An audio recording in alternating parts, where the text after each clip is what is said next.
ओम श्री हरि श्री परमात्मने नमः। श्रीमद् भगवत गीता द्वितीय अध्याय सांख्य योग। प्रथम अध्याय में दुर्योधन ने द्रोणाचार्य से दोनों सेनाओं की बात कही, पर द्रोणाचार्य कुछ भी नहीं बोले। इससे दुर्योधन दुखी हो गया। तब दुर्योधन को प्रसन्न करने के लिए पितामह भीष्म ने जोर से शंख बजाया। भीष्म जी का शंख बजने के बाद कौरव और पांडव सेना के बाजे बज उठे। इसके बाद श्री कृष्ण और अर्जुन का संवाद आरंभ हुआ। अर्जुन ने भगवान से अपने रथ को दोनों सेनाओं के बीच में खड़ा करने के लिए कहा। भगवान ने दोनों सेनाओं के बीच में भीष्म, द्रोण आदि के सामने रथ को खड़ा करके अर्जुन से कुरुवंशियों को देखने के लिए कहा। दोनों सेनाओं में अपने ही स्वजनों और संबंधियों को देखकर अर्जुन के मन में कौटुंबिक मोह जागृत हो गया, जिसके परिणाम में अर्जुन युद्ध करना छोड़कर बाण सहित धनुष का त्याग करके रथ के मध्य भाग में बैठ गए। इसके बाद विषाद मग्न अर्जुन के प्रति भगवान ने क्या कहा, यह बात धृतराष्ट्र को सुनाने के लिए संजय दूसरे अध्याय का विषय आरंभ करते हैं। द्वितीय अध्याय प्रथम श्लोक। तम तथा कृपयाविष्टम अश्रुपूर्णा कुलेक्षणम विषीदन्तमिदं वाक्य मुवाच मधुसूदन।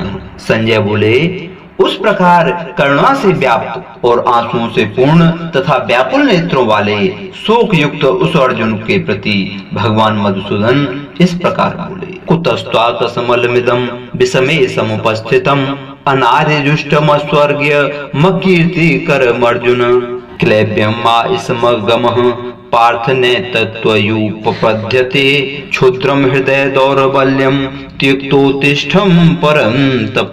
श्री भगवान बोले, हे अर्जुन, तुझे इस समय यह मोह किस हेतु से प्राप्त हुआ है? क्योंकि न तो यह श्रेष्ठ पुरुषों द्वारा आचरित है और न स्वर्ग को देने वाला है और ना ही कीर्ति को करने वाला है। इसलिए हे अर्जुन, नपुंसकता को मत प्राप्त हो, तुझ में यह उचित नहीं जान पड़ती। हे परंतप, हृदय की तुच्छ दुर्बलता को त्याग कर युद्ध के लिए खड़ा हो जा। इतना सुनकर अर्जुन बोलने लगे, कथम भीष्महं शरणख्ये द्रोणं च मधुसूदन इषुभि प्रतियोत्स्यामि पूजार्हा वरिसूदन। हे मधुसूदन, मैं रणभूमि में किस प्रकार बाणों से पितामह भीष्म और द्रोणाचार्य के विरुद्ध लड़ाई करूंगा, क्योंकि हे अरिसूदन, वे दोनों ही पूजनीय हैं।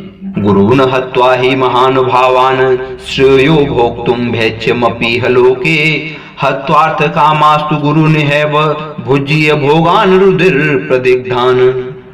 इसलिए इन महानुभाव गुरुजनों को न मारकर मैं इस लोक में भिक्षा का अन्न भी खाना कल्याणकारक समझता हूँ, क्योंकि गुरुजनों को मारकर भी इस लोक में रुधिर से सने हुए अर्थ और काम रूप भोगों को ही तो भोगूंगा।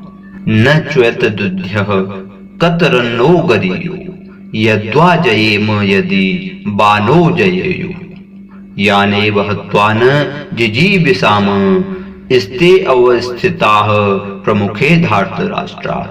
अर्जुन बोले कि हे मधुसूदन, हम यह भी नहीं जानते कि हमारे लिए युद्ध करना और न करना इन दोनों में से कौन सा श्रेष्ठ है, अथवा यह भी नहीं जानते कि उन्हें हम जीतेंगे या वो हमें जीतेंगे, और जिनको मारकर हम जीना भी नहीं चाहते वे ही हमारे आत्मीय धृतराष्ट्र के पुत्र हमारे सामने खड़े हैं।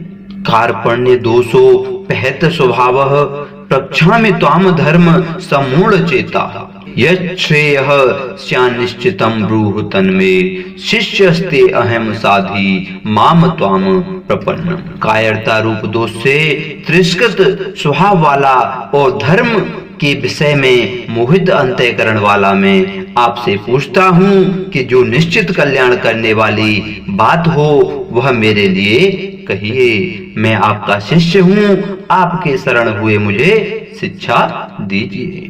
दोस्तों, प्रत्येक मनुष्य वास्तव में साधक है, क्योंकि 84 लाख योनियों में भटकते हुए जीव को भगवान यह मनुष्य शरीर केवल अपना कल्याण करने के लिए ही प्रदान करते हैं।